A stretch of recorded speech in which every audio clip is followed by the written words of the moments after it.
Let's say you're a member of the Midnight Club in Japan. You race the one gun, you race the most famous circuit in Japan. So, which car would you decide to choose once you want to take things a little bit easier? In today's video, we'll try to answer that question.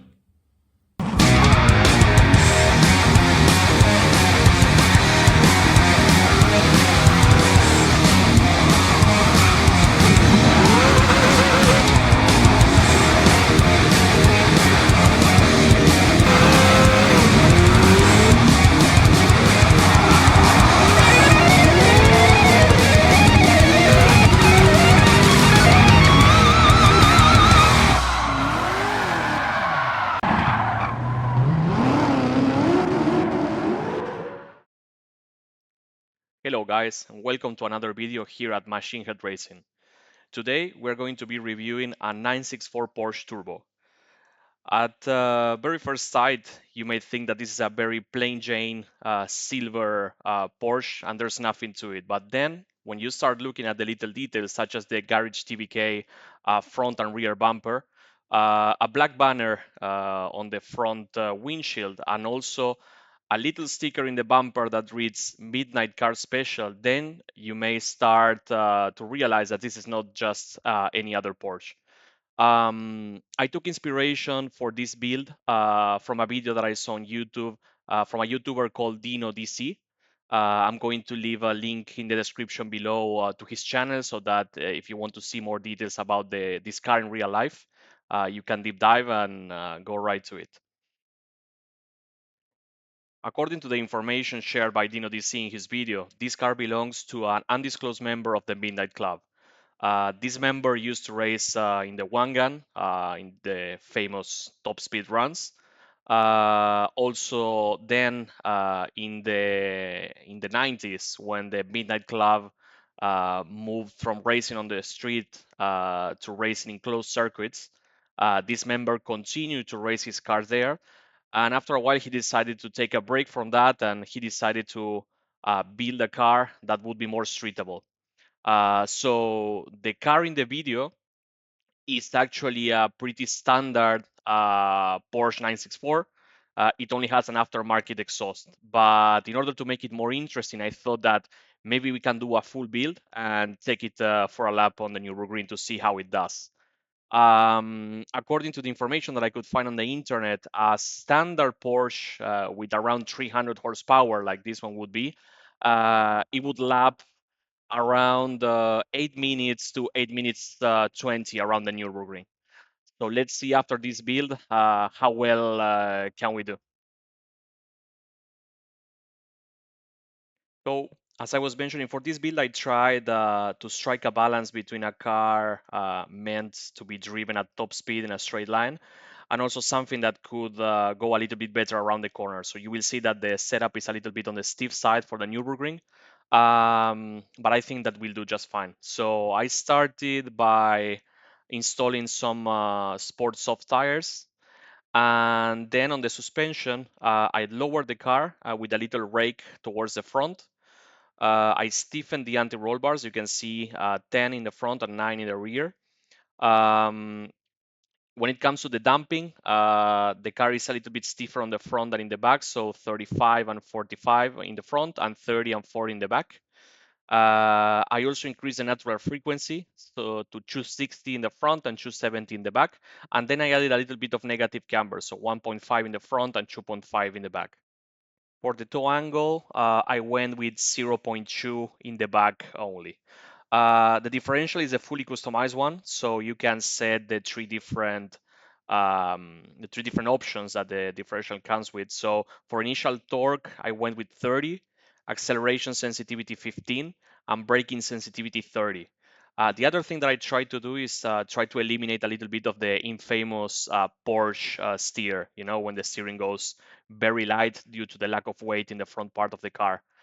So what I did in order to solve that issue and improve the handling, I added 82 kilos of ballast in the front, and I pushed it all the way to the front.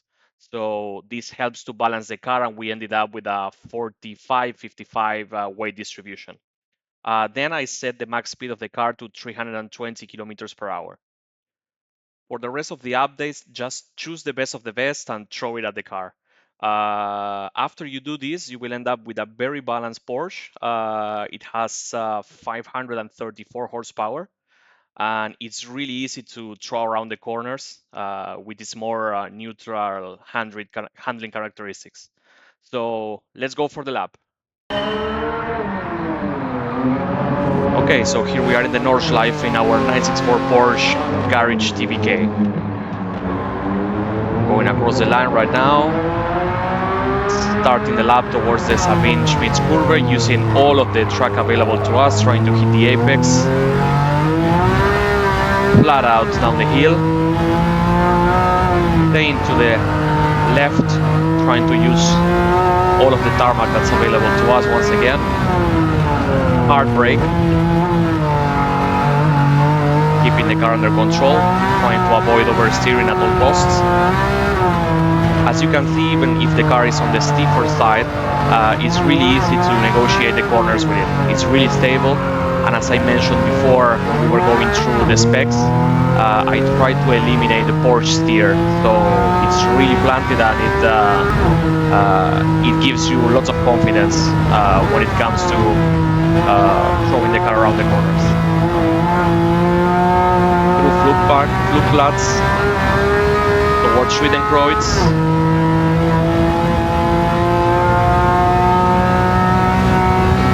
The sound of the Porsche engines is just great. There's no words to describe it. Never lift in this part, trying to keep the car towards the left. Hard brake here, down to second gear. Heading to Foxhole right now.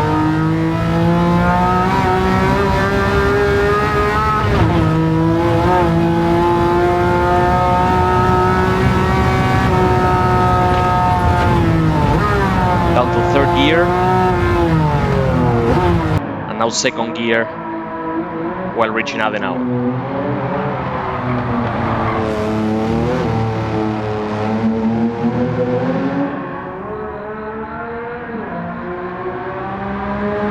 Now going towards Metzgerfeld. This is one of the most difficult corners of the circuit, if you ask me. You have to point the car towards the outside and then shove it to the inside, trying to hit the apex. It's really challenging. Most of the times you will end up hitting the tires on the right side of the circuit if you are not careful. Here you can see how balanced the car is. Normally a Porsche would be fish-tailing all over the place here, but this one is pretty stable, pretty planted. Would be path towards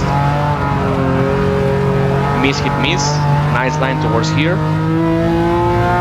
And now hard braking down to second gear for the slowest corner of the circuit. You can also see that the car is not overly understeery. It's a pretty balanced car.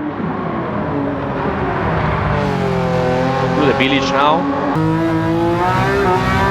And now we start the climb towards the straight.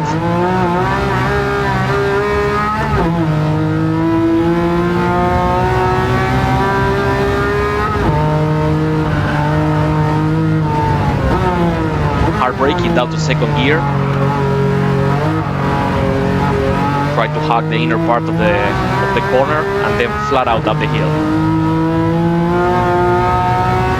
As you can see, the car has power to spare. It's not bogging down, even if we are in the worst part of the climb.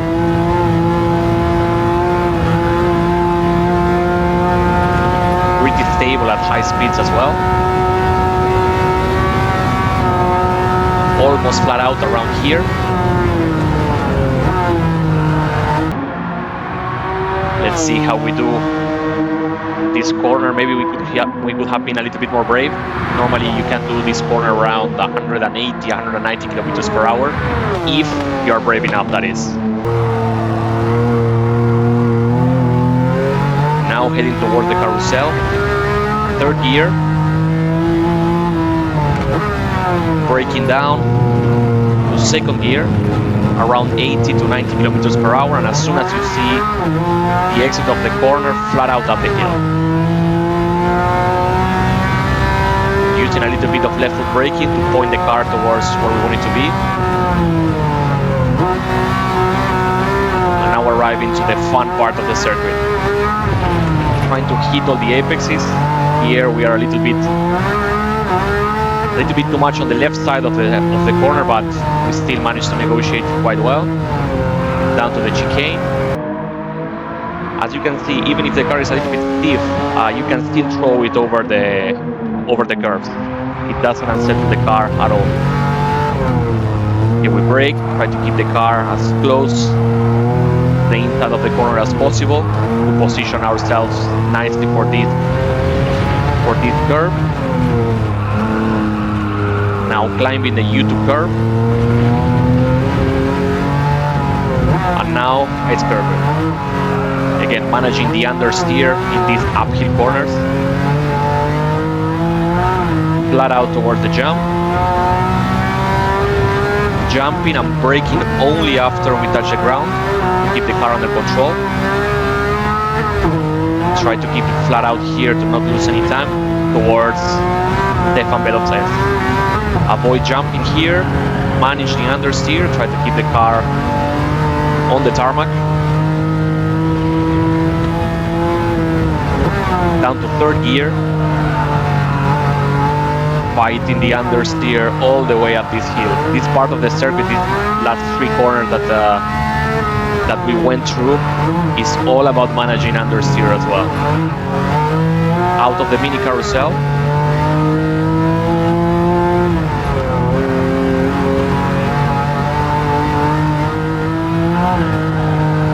And now we are heading towards the Dottinger straight. Two wheels on the grass. But we are still going strong on this lap.